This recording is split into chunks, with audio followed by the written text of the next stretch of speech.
là, on est monté en haut du rocher de Gibraltar. Comment s'appelle la réserve? The Top of Gibraltar. The Top of Gibraltar. Il y a plein de macaques de Burberry. Plein de macaques. Ils sont vraiment mignons. C'est pas les macaques d'Asie qui volent et tout. Ils sont sympas ceux-là. Ils t'aiment pas? Non. C'est pour être ton petit copain? Il est plus vieux que moi. C'est peut-être, comment il s'appelle? Gilbert? Comment il l'appelle déjà? Grégory. Apparemment, il y a un singe, c'est le mâle alpha de la bande. Il s'appelle Grégory. Regarde mon sac, t'as vu?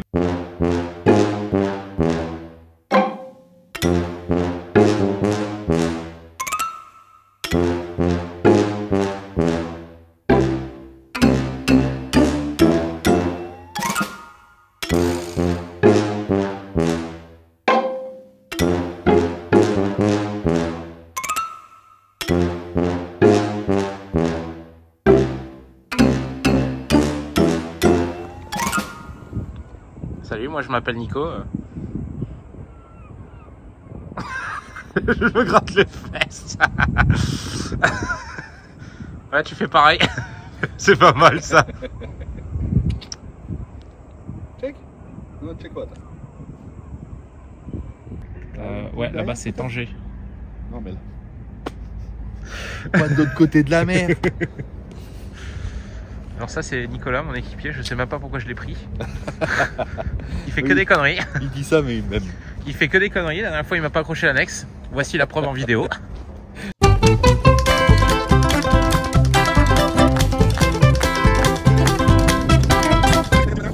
Merci numéro 2 d'avoir bien accroché l'annexe. T'as bien accroché l'annexe. J'en ai marre de lui. Je m'en débarrasse. S'il vous plaît. Je le laisse dans son coin. S'il vous plaît. Salut, à la prochaine. C'est Jonathan qui m'a enfermé. S'il À vous la plaît. prochaine. Je connais son nom. Je sais où il habite.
Alors, t'as pensé quoi de la cave à Michael?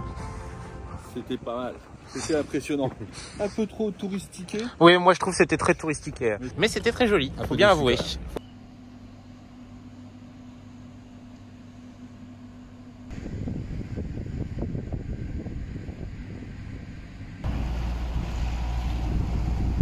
Oh, regarde, le paquebot.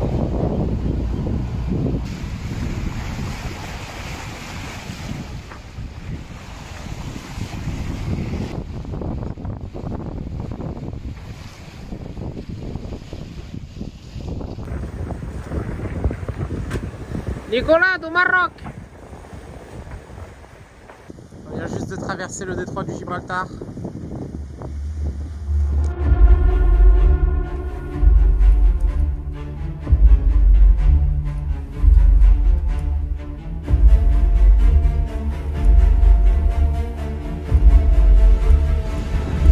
Je sais pas.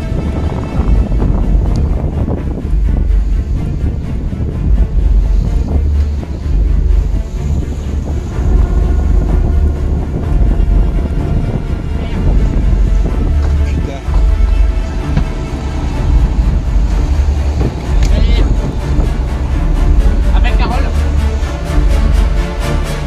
Du coup, on s'est dérouté à Tanger. On vient de se faire attaquer par les orques. Un groupe de quoi, il y en avait 4-5.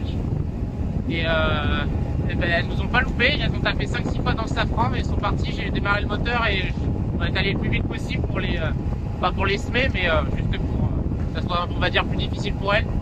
Et ça a duré quoi, 5 minutes, non? Ouais, c'est ça. Minutes.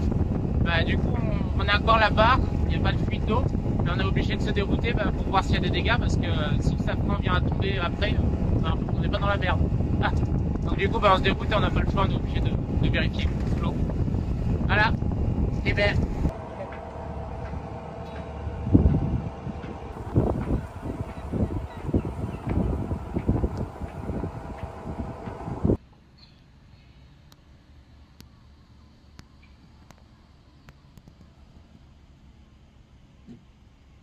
Bon, donc ça y est, on est à quai, c'est le petit matin.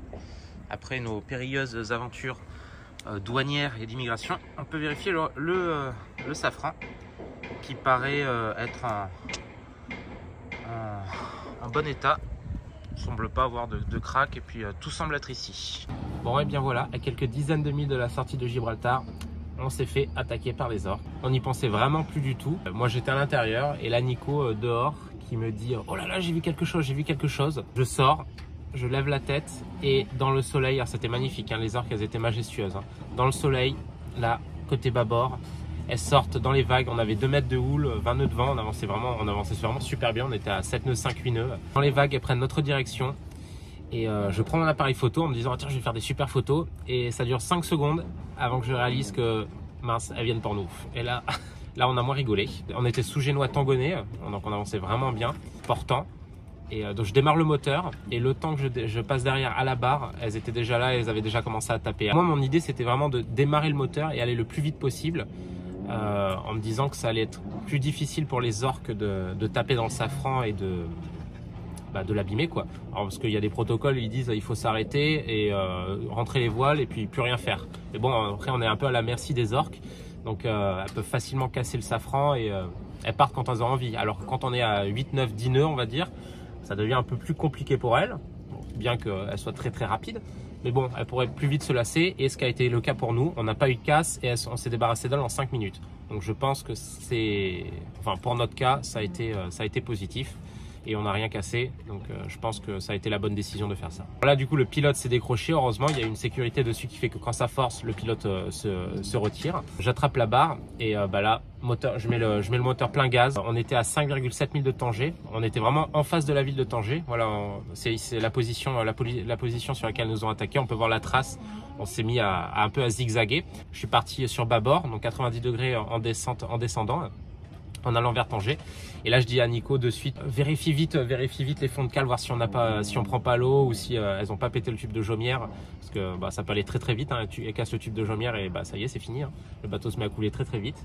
Donc Nico lui il commence à enrouler le génois, retirer le tangon. Moi je suis à la barre et du coup donc je retire le pilote et je me dis je vais remettre la barre au centre à chaque fois qu'elle tape, comme ça au moment où elle tape ça laisse une petite marge avant que la barre arrive en butée.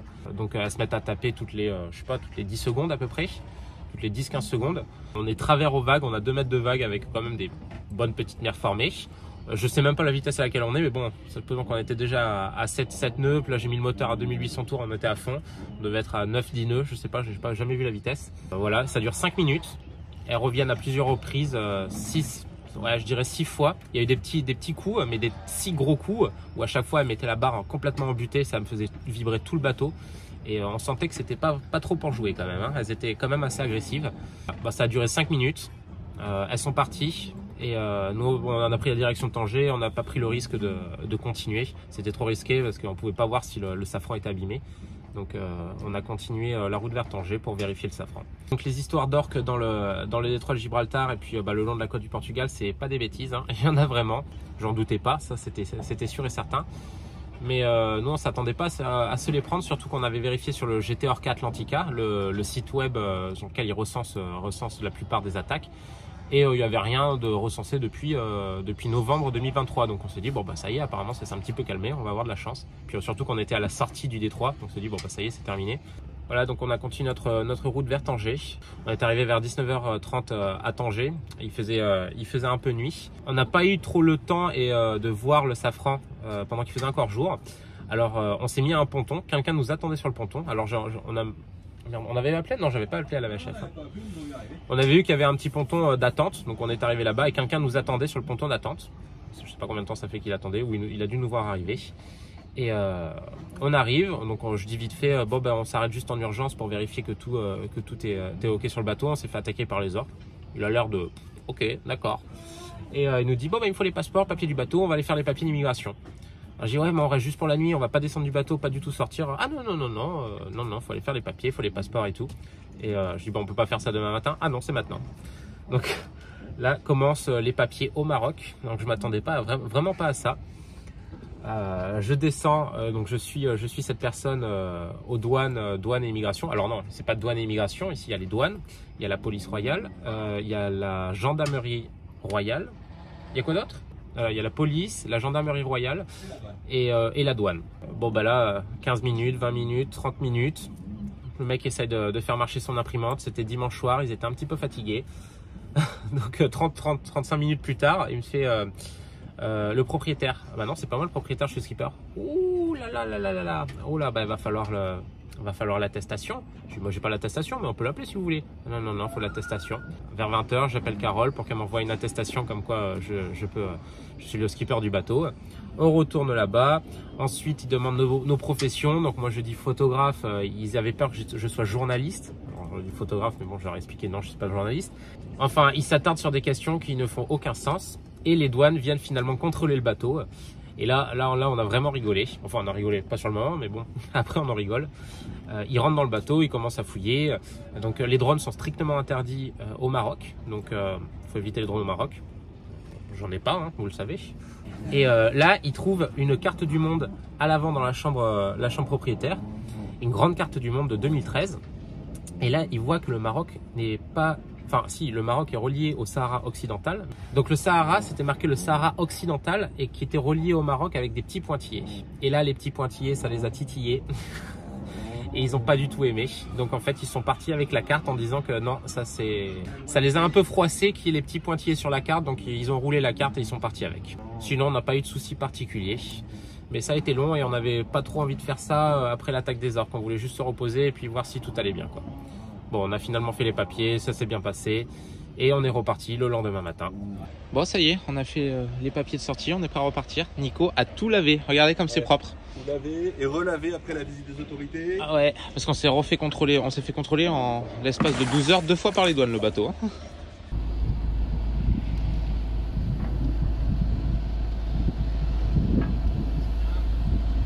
C'est bon capitaine, tout va bien? Tout va bien, on repart, pétole. Et on va raser la côte.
Voilà, nous avançons au moteur en direction de Agadir.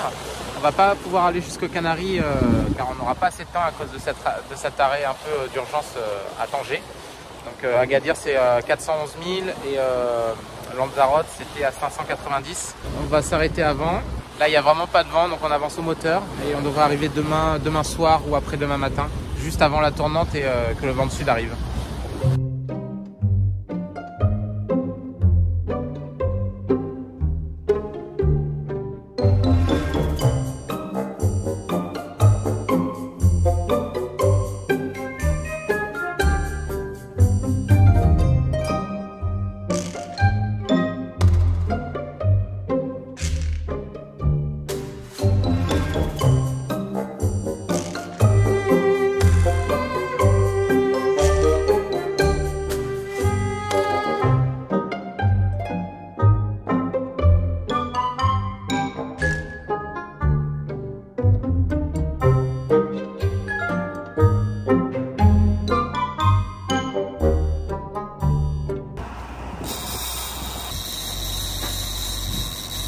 Alors, qu'est-ce que je vais pêcher?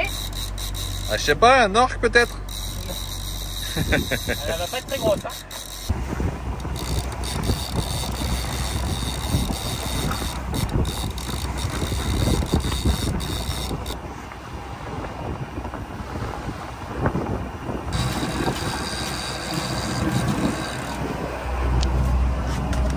Qu'est-ce que c'est que ce truc? Un gros macro espagnol. C'est bonite. C'est pas une bonite? Si, c'est ça. Bon ben voilà, bonite. Bon, c'est pas mauvais non plus, hein.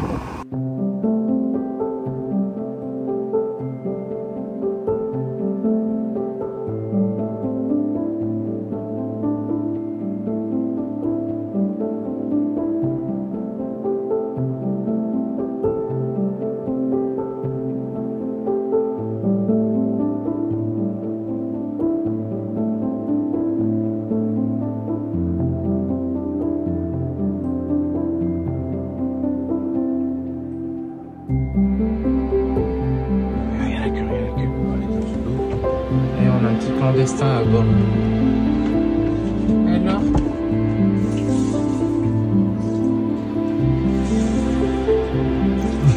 La tête